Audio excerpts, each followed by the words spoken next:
Well, good morning.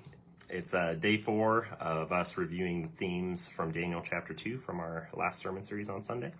And this morning we're going to be talking about proclaiming God's faithfulness. And we saw Daniel do that after he had received, after God gave him the dream and the meaning of the dream. Daniel went to the king and proceeded to tell him what the dream was and tell the king what the dream meant. And over and over throughout those verses in Daniel chapter 2, you see a constant theme of Daniel not being afraid and being very bold in making sure that King Nebuchadnezzar knew that God was the one that was setting all of these things in motion, that God was the one that was in control, that God was the one that put Nebuchadnezzar in control of his kingdom, and that God was the one that ultimately had control over Nebuchadnezzar's life and his kingdom and Babylon and the nations that would come in and take over after Babylon and all the way through to the end, and that God was going to set up a kingdom that would never end after that. And so Daniel was bold in proclaiming God's work. He was proclaiming God's power and God's faithfulness to King Nebuchadnezzar throughout there. So I have a challenge for you this morning. And it may seem like a simple one on paper, but I think this is one that is easier said than done a lot of times in our lives. I want to challenge you to share a story of God's faithfulness in your life with someone today.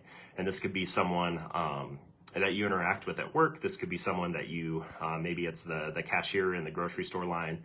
Maybe it's just simply getting on social media and just making a post telling a story about God's faithfulness in your life. Whatever that looks like, I want to challenge you to do that today.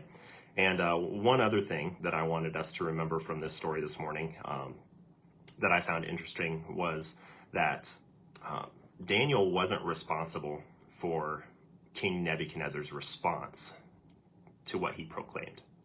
And I think a lot of times we feel the weight and the responsibility of sharing our story with other people.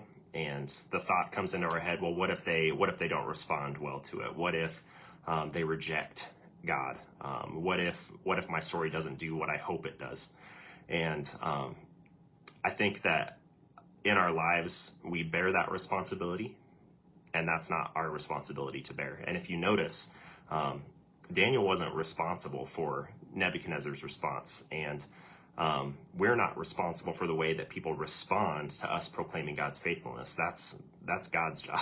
And we're simply planting a seed in someone's life. And then if you remember from 1 Corinthians, when we went through that a couple months ago, there was a verse in there that says, I planted the seed and Apollos watered it, and then someone else came in and did something else. And that was my rough paraphrase, but that's how I view that in our lives as well. We may plant the seed and someone else may come and water it, and someone else may come in and add to that.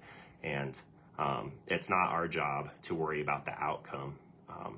It's simply our job to be faithful in proclaiming God's faithfulness in our lives. So remember that challenge, and remember that that responsibility is not ours to bear. So have a great day, and we'll see you tomorrow.